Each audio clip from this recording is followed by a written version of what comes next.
नमस्कार, आदाब, सत श्रीकाल। मैं हूँ दानिश अदा खान और आप देख रहे हैं बीएनसी न्यूज़ का विशेष कार्यक्रम द DRK शो। आज हमारे साथ में एक ऐसी शख्सियत मौजूद है जो सूबेदार है, लेकिन इनके बुरहानपुर की 7 लाख जनता बिल्कुल चेहरे से जानती है। बहुत बहुत स्वागत करता हूँ सर आपका। Thank you. सर, पहला सवाल आपसे कि जन्म कहाँ हुआ, शुरुआती शिक्षा कहाँ तक हासिल की और यहाँ तक का सफ़र थोड़ा बताएं। मेरा जन्म उज्जैन के पास में लगा हुआ गांव है, 10 किलोमीटर दूरी पे गांव ताजपुर। वहाँ मेरा जन्म हुआ और मैंने शुरुआती शिक्षा अपने गांव में ही प्राप्त की है। गांव से फिर उज्जैन में पढ़ने के लिए आया, अप डाउन किया वहाँ से। उज्जैन यूनिवर्सिटी से विक्रम यूनिवर्सिटी से मैंने MSc कंप्यूटर साइंस किया। उसके बाद में फिर कॉम्पिटिटिव की तैयारी स्वतः ही की गांव आके, और उसके बाद में बहुत सारी परीक्षाएं दी और उन्हीं में से एक परीक्षा ये दी थी जिसमें मेरा चयन हुआ और आज मैं आपके सामने हूँ। सर, सुना है हमने आपके फ्रेंड से बात हुई हमारी, उनका कहना पड़ा कि आप पुलिस में नहीं आना चाहते थे। क्या, क्यों नहीं आना चाहते थे? नहीं आने का कोई विशेष मेरे पास में कारण नहीं था, लेकिन आने का भी मेरे पास में उस समय कोई पर्याप्त कारण नहीं था। पहली बार जब मैंने एग्ज़ाम दी थी उस समय सिर्फ ये था कि मेरे पास में समय पर्याप्त था और मेरे पास में उस समय के लिए करने को कुछ नहीं था। लेकिन जब मुझे थोड़ा सा कहें कि जब मैं इस डायरेक्शन में गया और जब मैंने पढ़ना शुरू किया तो मुझे लगा कि असल ज्ञान जो है वो अभी लेना बाकी है, वो यहाँ से मुझे मिला। और उसके बाद में एक चयन को लेके चैलेंज मुझे मिला। 2-3 बार फाइनली मुझे सफलता नहीं मिली, तो मैंने इस चैलेंज को एक्सेप्ट किया और ये डिसीजन लिया कि अब मैं ऐसे करके ही मानूंगा। शायद जीके के क्वेश्चन को लेकर आपने आप सोचा कि मैं आगे आऊँगा, कुछ हमने सुना है आपसे? बिल्कुल, लगातार यही दिमाग में रहा कि बहुत सारी चीज़ें ऐसी थी कि क्योंकि मैंने MSc किया कंप्यूटर साइंस से, व्यवहारिक जीवन में कंप्यूटर का अभी इतना उपयोग नहीं, भविष्य में ज़रूर इतना उपयोग होगा। तो उस समय वो चीज़ें पढ़ने में आई थी जो कि आम जनता के बहुत ज़्यादा काम की नहीं है। लेकिन जब मैंने कॉम्पिटिटिव का पढ़ना शुरू किया तो उसमें सारे सब्जेक्ट आपको कवर करना पड़ते हैं। तब मुझे लगा कि इस ज्ञान से मैं अछूता कैसे रह गया। उसे प्राप्त करने की लालसा जगती गई और हम आगे पढ़ाई करते गए। आप कोचिंग चलाते थे सर, आपने सूत्र बताता है कि आपने 11 को जो है सरकारी अफसर बना दिया अब तक के। जी हाँ, ये एक माहौल को लेके भी शुरुआत थी मेरी। गांव में क्योंकि मैं जब पढ़ाई कर रहा था तो ऐसा कोई विशेष माहौल गांव में था नहीं। पढ़ने के लिए हमने एक छोटा सा एक ग्रुप बनाया। एक बार हमने डिसाइड किया कि हम साथ में मिलके पढ़ेंगे और थोड़े थोड़े टॉपिक सब पढ़ के आएंगे और आपस में डिस्कस करेंगे। बहुत सारे लोग पहले दिन पढ़ के आए, लेकिन मुझे ऐसा लगा कि जब वो पढ़ के आए और उन्होंने पढ़ाना शुरू किया तो मैं कंफ्यूज होने लगा। उस दिन मैंने डिसाइड किया कि नहीं, अब आप पढ़ के नहीं आएंगे, पढ़ के मैं आऊँगा और मैं ही आपको पढ़ाऊँगा, आप बस घर जाके रिवाइज करेंगे। तो ऐसा करके हमने शुरुआत की थी। धीरे धीरे हमारे साथ में बहुत सारे लोग जुड़े। ये माहौल हो गया था कि शहर से लोग गांव में पढ़ने के लिए आने लगे थे। उसी से बहुत सारे जो लड़कों का चयन भी हुआ। इवन मेरे यहाँ आने से पहले ही 11 लोगों का चयन हो चुका था और उसके बाद में भी ये चयन लगातार जारी रहा। अभी 16-17 लोगों का के पास में गवर्नमेंट जॉब है उस कोचिंग क्लासेस की, एक कहूँ तो निःशुल्क कोचिंग क्लासेस की वजह से। सर, कोरोना एक बहुत बड़ी चुनौती आपके सामने बन के हुआ और अधिकतर अब जो है आपको लोगों ने कोरोना के अंदर ही पहचाना है। कितनी बड़ी चुनौती थी आपके लिए, आपके विभाग के लिए? समय कुछ सिम्टम्स मुझे लगे, मैंने टेस्ट कराया तो पॉजिटिव का मुझे रिपोर्ट मिला। उसके बाद में घर पे ही उसका इलाज हुआ। मैंने अपने आप को आइसोलेट किया और 23 दिन उसका इलाज चला और जब मैं पूरी तरह से स्वस्थ आ गया तो फिर से ज्वाइन करके और सेवा में लग गया। आपके स्टाफ के लिए भी आपने जो है शायद कोरोना के अंदर काढ़ा वाढ़ा डेली बनाते थे, उनको डेली पिलाते थे, ऐसा? ये एक व्यवस्था हमने बनाई थी कि क्योंकि काढ़ा उस समय काफ़ी बेनिफिशियल बताया जा रहा था। हर वो उपाय जो स्टाफ के लिए बेनिफिशियल हो सकते थे, जैसे काढ़े की व्यवस्था है या फिर जो है भाप के लिए जो हमने मशीनें भी लगाई थी, तो ऐसी बहुत सारी व्यवस्था थी। सैनिटाइजेशन के लिए हमने एक मशीन लगाई थी। आप थाने के अंदर आते हैं तो पूरा सैनिटाइज होके आएंगे। सभी लोगों को सैनिटाइज़र, हैंड सैनिटाइज़र भी उपलब्ध कराए थे। तो ऐसी बहुत सारी व्यवस्थाएं हमने, मास्क उपलब्ध कराना, शील्ड उपलब्ध कराना, ये सारी चीज़ें हमने हमारे स्टाफ के लिए की थी। बिल्कुल सर, हमारे सवाल आपके जवाब जारी रहेंगे, लेकिन यहाँ पे रुकेंगे हम एक छोटे से ब्रेक के लिए। जब तक कि आप भी देखते रहिए BNC न्यूज़।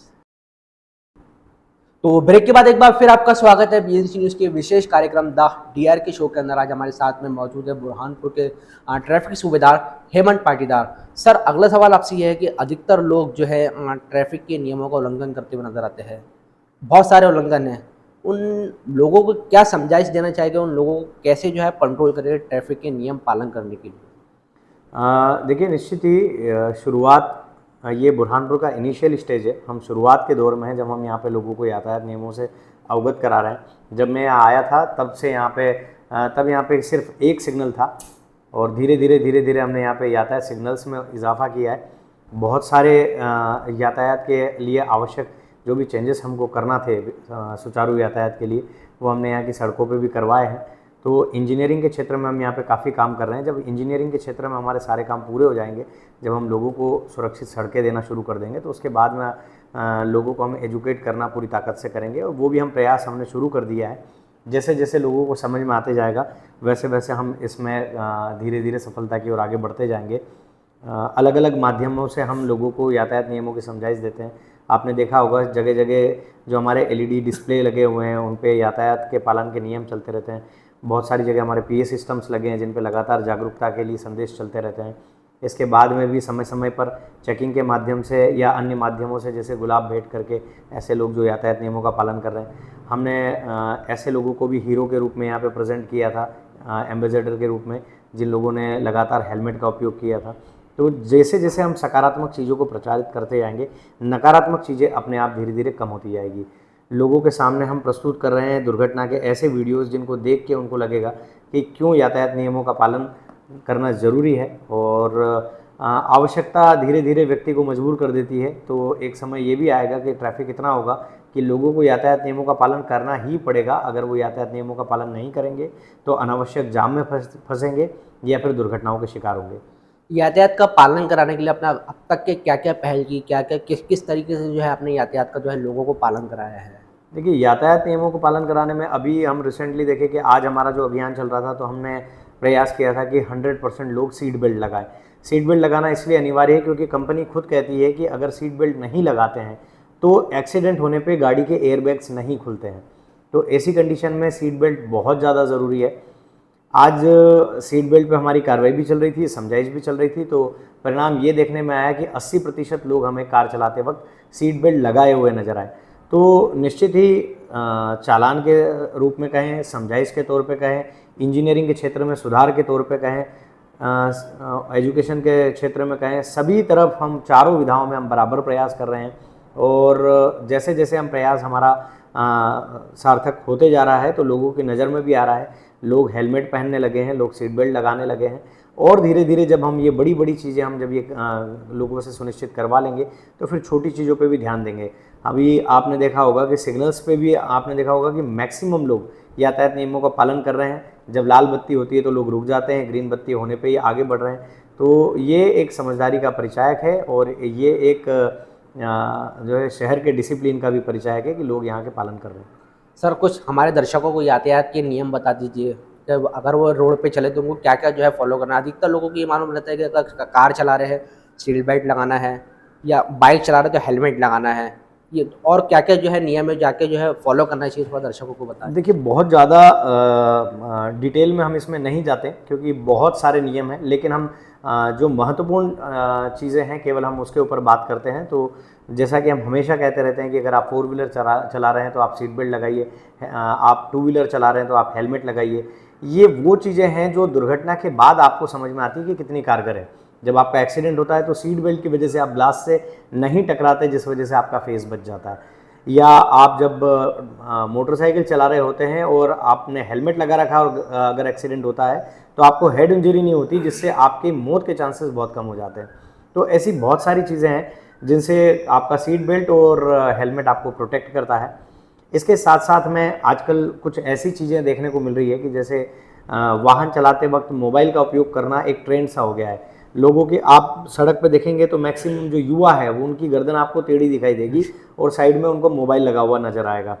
तो ये एक ट्रेंड है जो कि हमें अच्छे लोगों को आगे ला के इसको धीरे धीरे बंद करना, ये बहुत खतरनाक है। तो मोबाइल का उपयोग ना करें गाड़ी चलाते वक्त। शराब पी के वाहन चलाना एक बहुत ही गंदी हैबिट है। इससे आपको और आपने देखा होगा कि बहुत सारे ऐसे भी दुर्घटना के हमको प्रकरण सुनने में आते हैं कि व्यक्ति ने शराब पी और उसके बाद कई लोगों को उड़ा दिया। तो ये आपके लिए तो हानिकारक है ही सही, जो लोग सड़क पर चल रहे हैं दूसरों के उनके लिए भी ये नुकसानदायक हो सकता है।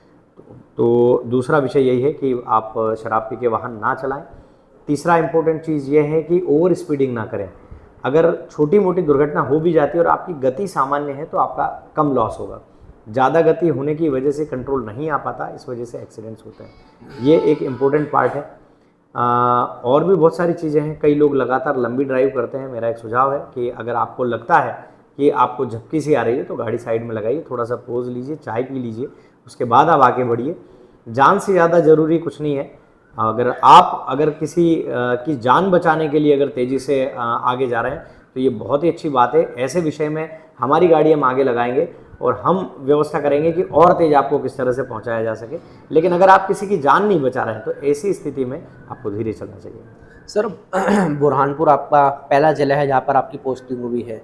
क्या कुछ अनुभव मिला आपको यहाँ से, यहाँ के लोगों से, यहाँ के ट्रैफिक से? थोड़ा सा बताएं।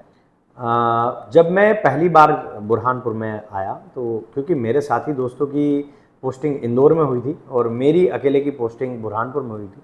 पहला दुख तो ये था कि मैं घर से बहुत ज़्यादा दूर आ गया हूँ। छुट्टी में मैं घर जाने में मुझे बड़ी परेशानियों का सामना करना पड़ेगा। दूसरा, जैसे ही मैं शहर में आया तो मैंने देखा कि शहर बहुत ज़्यादा पिछड़ा हुआ है।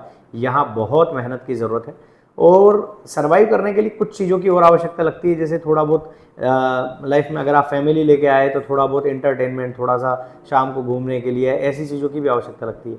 मैं जब आया था उस समय ना अच्छे होटल्स थे, ना रेस्टोरेंट थे, ना अच्छे सिनेमास थे, बहुत सारी चीज़ों की कमियाँ थी।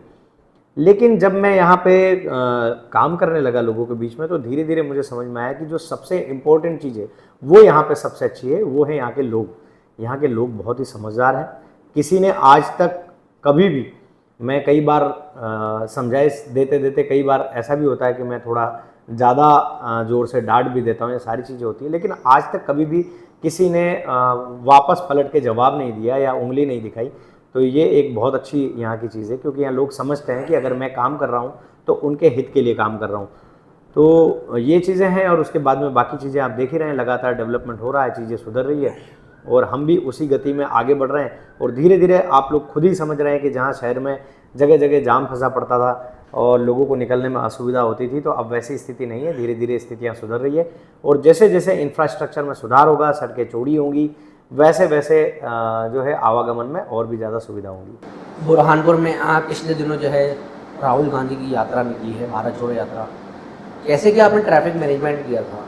बहुत बड़ी चुनौती थी क्योंकि सभी नेताओं को प्रोटोकॉल देना जी हाँ, निश्चित ही एक बड़ी व्यवस्था थी क्योंकि इसमें करीब 125 से ज़्यादा तो विधायक या इस स्तर के नेता आए हुए थे और उन लोगों को किस तरह से जो है यातायात नियमों का उन लोगों से पालन कराना ये बड़ा मुश्किल काम होता है क्योंकि कई बार ऐसा होता है कि व्यक्ति आके कहता है कि माननीय बैठे हैं और हमें माननीय का सम्मान भी रखना है और उनसे यातायात नियम का पालन भी करवाना है और व्यवस्था में उनसे सहयोग भी लेना है। तो ये एक बड़ा चैलेंज था, लेकिन हमारी ड्रिल अच्छी थी, हमारी टीम अच्छी थी। ये जितनी भी उपलब्धियाँ जो है यातायात विभाग को यहाँ पे मिलती है तो उसके लिए सिर्फ मैं अकेला जिम्मेदार नहीं हूँ, मेरे साथ में एक बहुत अच्छी टीम है जो बहुत अच्छे से काम करती है। उन लोगों ने समय पे जहाँ जहाँ आवश्यकता थी वहाँ स्टॉपर्स रखे, जहाँ जहाँ पार्किंग की व्यवस्था हमने की थी वहाँ पे उन्होंने प्रॉपर पार्किंग कराई, रोड को जिस तरह से हम चाहते थे उस तरह से आगे आगे क्लियर करवाया। तो मेरी स्ट्रेटेजी पे मेरी टीम पूरी तरह से खरी उतरी और हम इस तरह से काम, हमने एक बढ़िया टीम वर्क किया है कि हमें यहाँ पे सफलता मिली। इसी से याद आ रहा है कि पंडित प्रदीप मिश्रा जी की भी जो है शिव महापुराण कथा यहाँ पे हुई थी। काफ़ी लाखों की तादाद में बुरहानपुर से ही नहीं बल्कि पूरे प्रदेश से लोग यहाँ पे आ रहे थे। क्या कुछ कहना चाहेंगे आप, किस तरीके से आपने उसमें भी जो है अच्छा मैनेजमेंट किया और कथा जो है सफल रही? निश्चित ही ये हमारे लिए एक बड़े गौरव की बात थी कि यहाँ पे एक इतना बड़ा आयोजन हुआ कि इस शहर की जनसंख्या से भी ज़्यादा जनता बाहर की यहाँ पे प्रत्येक दिन पूरे 7 दिन के लिए रोज़ यहाँ पे आई। तो हमारे लिए ये चैलेंज तो था ही सही, लेकिन एक साथ में गौरव की बात भी थी कि हम एक ऐसी व्यवस्था के लिए काम कर रहे हैं जो कि हमारा लाइफ टाइम अचीवमेंट रहेगा अगर हमने इसको बहुत अच्छे से की। तो ऐसी व्यवस्था के लिए तनाव मैंने बिल्कुल नहीं लिया। मुझे समझ में आ रहा था कि बहुत ज़्यादा पब्लिक आने वाली है, तो हमने उसकी तैयारियाँ 1 महीने पहले से चालू कर दी थी। समिति के साथ में मिलकर समिति ने भी हमें काफ़ी कोऑपरेट किया और जहाँ जहाँ आवश्यक था किस तरह से पार्किंग्स बनाना है, किस तरह से प्लान पूरा हमको डिज़ाइन करना है, कौन कौन से रूट्स रहेंगे, किस तरह से लोगों को लाएंगे, किस दिशा से आने वाले लोगों को कहाँ रोक देना है, कहाँ तक आने देना है, ये हमने पूरा प्लान डिज़ाइन किया। और ये हमारी सबसे बड़ी उपलब्धि है कि हमने जितनी भी पार्किंग्स बनाई और जो भी हमने प्लान बनाया था वो इस प्रकार का था कि व्यक्ति को 100 मीटर 200 मीटर से ज़्यादा पैदल नहीं चलना पड़ा। हम सभा स्थल के बहुत करीब तक लोगों को ले गए और पूरी पार्किंग व्यवस्थित कराई। अगेन यहाँ पे भी मेरी टीम का बहुत अच्छा काम रहा। उन लोगों को जो जो टास्क दिया गया उन्होंने पूरी ईमानदारी से उसको पूरा किया। इसमें बहुत अच्छा गाइडेंस हमारे वरिष्ठ अधिकारियों से हमें मिला और एक बहुत अच्छे टीम वर्क के रूप में ये एक बड़ा आयोजन सफल हुआ। बिल्कुल सर, यहाँ पे एक बार फिर हम रुकेंगे एक छोटे से ब्रेक के लिए, जब तक कि आप भी देखते रहिए बीएनसी न्यूज़। तो ब्रेक के बाद एक बार फिर आपका स्वागत है बीएनसी न्यूज़ के विशेष कार्यक्रम में द डीआरके शो। आज हमारे साथ में मौजूद है बुरहानपुर के सूबेदार हेमंत पाटीदार। सर, अगला सवाल आपसे ये रहेगा कि बुरहानपुर की यातायात व्यवस्था को लेकर आपका अगला स्टेप क्या है, क्या प्लान है आपका, और आगे क्या कुछ होना चाहिए जो अब तक कि आपने नहीं किया है, क्या होना चाहिए? देखिए, एक अभी बहुत ही हमको बहुत अच्छा इनिशिएटिव मिला था कि हमने एक प्लान तैयार किया था कि हम जिस प्रकार से स्कूल्स में कभी कभी जाके और वहाँ पे यातायात नियमों का पालन लोगों से, वहाँ के स्टूडेंट से सुनिश्चित करवा पाते थे।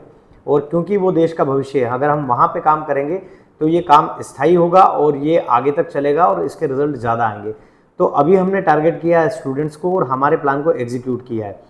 तो हम अभी काम कर रहे हैं, जितने भी स्कूल से हमारे ट्रैफिक नोडल्स बनाए हमने, हम उनके अलग अलग बैच बनाए हैं जिसमें हमने हमारे एक अधिकारी को डाला है और उनके व्हाट्सएप ग्रुप बनाए हैं। जितने भी यातायात संबंधी दिशा निर्देश देना होते हैं हम उस ग्रुप पे उनको उपलब्ध कराते हैं। साथ ही समय समय पे उन लोगों को बुलाकर यहाँ पे उसकी ट्रेनिंग भी देते हैं। तो इससे एक हमारा एजुकेशन वाला पार्ट है वो काफ़ी मजबूत होगा और जब लोगों में यातायात नियमों की समझ आएगी तो निश्चित ही हमें बाकी चीज़ों पे कम काम करना पड़ेगा। दूसरा है कि संसाधनों की उपलब्धता। हमारा दूसरा उद्देश्य बुरहानपुर में, क्योंकि काफ़ी बाद में बना और छोटा ज़िला है, तो यहाँ पे संसाधनों की कमियाँ हैं। उस संबंध में हमारी लगातार जो है संबंधित विभागों से पत्राचार और चर्चा चल रही है और धीरे धीरे वो प्रयास भी कर रहे हैं कि हम लोग संसाधन उपलब्ध कराएं। तो हमारे पास में क्रेन और ज़्यादा स्टॉपर्स और हमारी सड़कें और हमारे अनुरूप हमारे अनुदेश जिस तरह से वो तैयार हो जाएंगी तो हम धीरे धीरे इस शहर को और ज़्यादा सुरक्षित माहौल दे पाएंगे।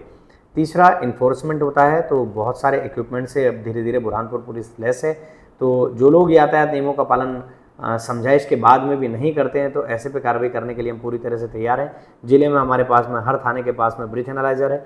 शराब पीकर वाहन चलाने वाले की खैर नहीं, हम वहीं उसका मेडिकल करेंगे और तत्काल उसकी गाड़ी को जब्त करके और उसको कोर्ट में पेश करेंगे।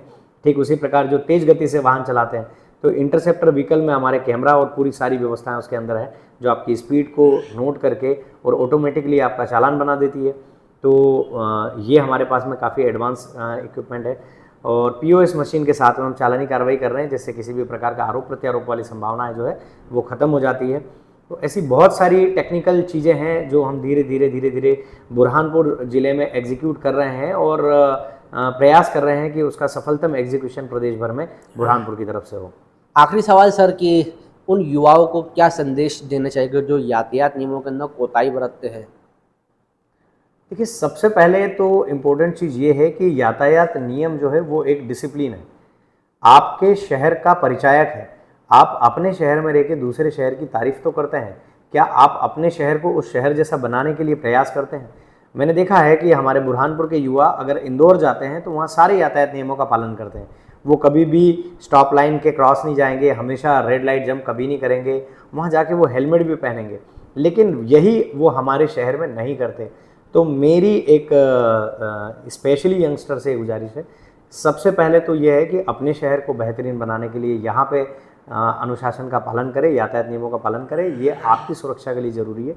दूसरा, मैं यहाँ की जनता के लिए और यहाँ के यंगस्टर के लिए एक मैसेज ये भी देना चाहता हूँ कि जनरली क्या होता है कि हम प्रभावित होते हैं दूसरे देशों की फिल्मों से, लेकिन हम ये नहीं देखते कि उन देशों की फिल्मों में जितने भी बाइक राइडर बताए जाते हैं वो हेलमेट पहन के गाड़ी चलाते हैं।